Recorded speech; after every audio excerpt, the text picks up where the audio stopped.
আমাদেরকে সাপোর্ট দিতে পারে, এখানে কোনো কি নেই। না না, আমি ওই কথাটাই বলতে চাচ্ছি যে এখানে দেখা যায় যে প্লেন বেল্টে, আমি যদি বলি পশ্চিম গারো পাহাড় জেলার মানে প্লেন এরিয়ার জন্য, প্লেন এরিয়াতে কিন্তু কিছু মাইনরিটি মানুষ আছে, তারা আর মাইনরিটি মানুষ থাকা সত্ত্বেও এইখানে মাইনরিটির জন্য কয়েকজন এমএলএ আছে, শুধু একজন ডক্টর মিজানুর রহমান কাজী নয়। আমার কথাটা বলা এটাই যে ওইদিকে যদি দেখা যায় টিকরিগিলেতেও মাইনরিটির ভোট নিয়ে এমএলএ হয়েছে, ফুলবাড়িতেও মাইনরিটির ভোট বেশি নিয়ে এমএলএ হয়েছে, শেলশেলাও দেখতে গেলে একই রকম এবং মহেন্দ্রগঞ্জেও একই রকম। বলতে গেলে এখানে 5টা বা 6টা এমএলএর কিন্তু একটা কর্তব্য ছিল এই ধরনের কথাটা তুলে ধরা যে রিজার্ভেশন তো ঠিক আছে, যখন প্রত্যেকটা রিজার্ভেশনের জন্য বারে বারে রাজ্যতে কিছু কথাবার্তা হচ্ছে, কিছু সংশোধন হচ্ছে, তো এদের কথা কিন্তু তুলে ধরা একটা দরকার ছিল। কারণ এদেরকে যে হিসাবে আনরিজার্ভে রেখে দিয়েছে, তো এরা তো আনরিজার্ভে, এবং আনরিজার্ভের জন্য তো সেটা সবার জন্য অ্যাপ্লাই করতে পারবে এবং সবাই সেখানে এসে চাকরির যোগ্য, তাই না?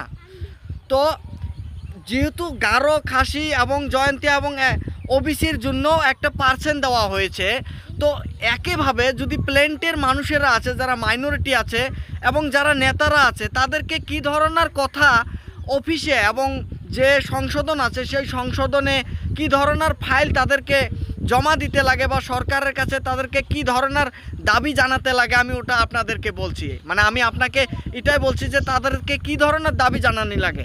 যেহেতু দেখা যাচ্ছে যে গারো 40%, খাসি জয়ন্তিয়া 40%, তো এবং এই যে মাইনরিটি যে আছে প্লেন বেল্টের, এরা আনরিজার্ভ, তো এদের জন্য কি রিজার্ভেশন কিছু সিট রিজার্ভ চাওয়ার জন্য তাদেরকে দাবি করা দরকার না নাই, আমি এটা বলছি। এবং শুধু ডক্টর মিজানুর রহমান কাজী তিনি শুধু মুসলমানের বা মাইনরিটির নেতা নয়, আরও কিন্তু 4-5টার মাইনরিটির নেতা আছে, তারাও কিন্তু একটা কথা তুলে ধরতে পারে, এই মাইনরিটিদের জন্য চিন্তা করতে পারে। তো আপনার মতে কি যে তারা কেন কথাটা তুলে ধরে নাই, বা যদি তারা তুলে ধরতো তাহলে বা এখনও সময় আছে ধরতে পারে, তো এটার বিষয়ে আপনি কি বলতে চান আর কি? ভাই, এই ইস্যুটা আমাদের স্টেটে is a very highly sensitive issue. আর উচ্চ লেভেলের ইস্যু। আপনাকে বলছি জিনিসটা এমন, মাইনরিটি আর প্লেন বেল্ট নিয়ে কিন্তু রিজার্ভেশন পলিসিটা চলে না। নাম্বার 1, এটা আমাদেরকে ক্লিয়ার করতে হবে। না, রিজার্ভেশন পপুলেশন সিস্টেমে হয় এবং ব্যাকওয়ার্ড ক্লাসেও দেখে হয়। প্লেন বেল্টে থাকি আমাদের রিজার্ভেশন আগে, সেটা হবে না। এইটাতে একটা ক্যাটাগরি আছে। আমার যতটুকু knowledge, actually to discuss regarding this issue, I am not the perfect ব্যক্তি, I am not the perfect person, because I am told you already, আমি আপনাকে অলরেডি বলেছি শুরুতে যে নেতা এবং স্টেক হোল্ডার আমাদের বুদ্ধিনীতি এবং আমাদের সম্প্রদায়ের যত নেতা আছে সেগুলোর প্রয়োজন আছে। আজকে একজন এমএলএ এর কথাও বলছি না, ওদেরও সব লাগবে।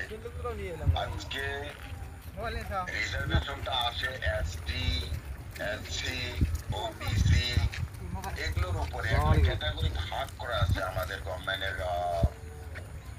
গভর্নমেন্ট লেভেলে, এগুলো ভাগ আছে, সেগুলোর উপরে নির্ধারিত করে বিবেচনা করে সেগুলোর উপরে রিজার্ভেশনটা হয়। যেমন আমাদের স্টেটে আজকে এসটি, এসসি আছে, ওবিসি ক্যাটাগরিতে অ্যাকচুয়ালি আমাদেরকে নিতে পারে। কথাটা হলো এটা নেই, ওবিসি ক্যাটাগরিতে আমাদেরকে নিতে পারে।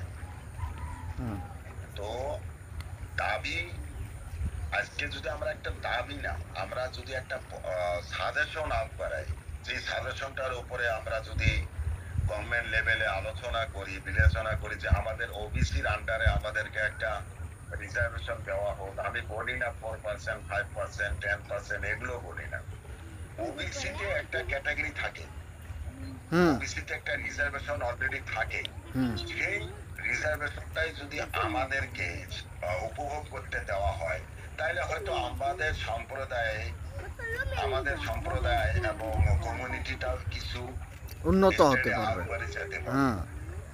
উন্নত করতে পারবে। হুম আদারওয়াইজ মাইনরিটি যদি বলতে যাও, সেন্ট্রাল লেভেলে আমরা Christian and Muslim both community is minority hmm before the eyes of our central government. হুম তো আমরা স্টেটে আছি, আমরা স্টেটে মাইনরিটি। হুম তো স্টেটে যদি আমরা মাইনরিটি হই, আমরা মাইনরিটি ক্যাটাগরিজটা, কারণ রিজার্ভেশন পলিসিটা ফলো আপ হয় সেন্ট্রাল থেকে, তো ওইটা সেটা বাদ দাও, সেই ওয়ার্ডটা বাদ দাও। আজকে স্টেটের আন্ডারে যদি আমরা ওবিসি হিসাবে আমরা উপভোগ করতে পারি ওবিসি ক্যাটাগরির বেনিফিটটা, তাহলে আমরা কিছু আপ করে যেতে পারবো। কথাটা এইটা কোনো এমএলএ টেমএলএ না আজকে যাব যারা মাইনরিটির ভোট নিয়েছে সেটা বলতেছি না। আজকে আমি রিকোয়েস্ট, আর আমি যদি রিকোয়েস্ট করি, আমি তো প্রত্যেকটা এমএলএ, আমাদের মেঘালয়ের প্রত্যেকটা এমএলএ, প্রত্যেকটা মিনিস্টার, আমাদের ইনক্লুডিং চিফ মিনিস্টার, আমি সবাইকে রিকোয়েস্ট করব যে আমাদেরকে, মানে এখানে রিকোয়েস্ট করলে হবে না, ফেসবুকে বা কোনো মিডিয়াতে রিকোয়েস্ট করলে হবে না। Actually there have a procedure to submit a memorandum to our chief minister to discuss regard on this issue. Yes আমি কালকে ভিডিওটা বানাইছি আমার কমিউনিটিকে, আমার সম্প্রদায়কে, মানুষকে ভিডিও থ্রু জানাতে, কারণ একজন ব্যক্তি কতজনকে জানাবো, তাই আমি ভিডিও থ্রু জানাইছি যে সবাই মিল করে আলোচনা বিলোচনা করে একটা সুন্দরভাবে একটা মেমোরান্ডাম যদি আমরা আউট করাই আমাদের চিফ মিনিস্টারকে, যার উপরে হয়তো আমাদের যেটা কমিটি বানিয়েছে, এক্সপার্ট কমিটি যেটা আছে রিজার্ভেশন পলিসির উপরে, তো ওরা হয়তো ডিসকাস করবে। ইট মে বি কনসিডার্ড, যদি কনসিডার করে আমাদের কমিউনিটিরও ভালো হবে। কিন্তু আমরা সেই যুগটাকে কোনো কনসিডারেশনের জন্য কোনো আবেদনে করিনি, কোনো সাজেশনে আউট করা নেই, তো আমাদের উপরে কি ডিসকাস করবে? তো আমার সাবমিট করার পর গভর্নমেন্ট অ্যাকসেপ্ট করবে না করবে সেটা পরের ব্যাপার। আমাদের প্রথম ডিসকাস এটা করতে লাগে যে আমাদেরকে একটা মেমোরান্ডাম রেডি করে, আমাদের যত বুদ্ধিজীবী মানুষ আছে, বিদ্যমান মানুষ আছে, প্রতিনিধি আছে, সবাই মিল করে একটাই বসি, যদি আমরা একটা মেমোরান্ডাম আউট করাই, দেখা যাক আমাদের সরকারের আন্ডারে যেটা কমিটি আছে কি একটা আলোচনা হয়, দেখতে তো পারবো অ্যাটলিস্ট। আমার সাজেশন সেটা ছিল, at least we have to prepare a memorandum to submit to our chief minister. তো আসলে এই ধরনের পরিস্থিতির কথা আসলে বলা দরকার, কারণ আমি নিজে বহুত দেখলাম, বহুত এখানে যে ওয়েস্ট গারো হিলসে বহুত কিছু স্কুল আছে যে মাইনরিটি হিসাবে, যেরকম এমটেটের কিছু একটা চাকরি দেওয়া হয়েছিল, এমটেটের যে পোস্ট, সেই পোস্টগুলো যে হিসেবে দেওয়া হয়েছিল, যদি ওই হিসেবে পোস্ট গিলে, যদি রিজার্ভেশন সিস্টেম আকারে যদি এই পোস্ট গিলে এমআইএল পোস্ট যেগুলো আছে সেগুলো যদি দেওয়া হয়, তাহলে 15 বছরও মনে হয় না যে এই প্লেন বেল্টের যে গভর্নমেন্ট এলপি স্কুলগুলো বা যে এমই স্কুলগুলো আছে সেগুলোতে মাস্টার ভর্তি করাতে পারবে না, এমআইএল টিচার দিতে পারবে না, যদি রিজার্ভেশন সিস্টেম পলিসি করে সেখানে জব দেওয়া হয়। কিন্তু এইখানে পরিস্থিতি এরকম দেখা যাচ্ছে যে এলপি স্কুলগুলো আছে বা যে এমই যত স্কুলগুলো আছে, সব স্কুলগুলোতে যদি এইভাবে টিচার নেওয়া হয়, এমআইএল পোস্ট বা যে পোস্টগুলো আছে সেই পোস্টগুলো যদি নেওয়া হয়, তাহলে তারা স্কুলে সেই পোস্ট মোতাবেক টিচার ভর্তি করাতে পারবে না, এবং টিচার ভর্তি করাতে না পারলে সেটা আপনিও জানেন যে ছাত্রদের বা সমাজের কি অবস্থা হবে। তো আসলে এই ধরনের পরিস্থিতি এখন শুরু হয়েছে, তো পরবর্তীতে আরও যদি এরকমই থেকে যায়, আপনার মতে কি ধরনের হওয়ার সম্ভাবনা আছে?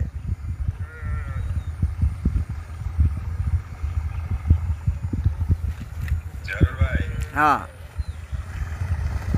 আমি আপনাদের প্রশ্নটাতে কমেন্টস করবো না, কারণ কমেন্টস করলে হ্যাঁ, ঠিক আছে। শর্টকাটে আপনাকে বলবো,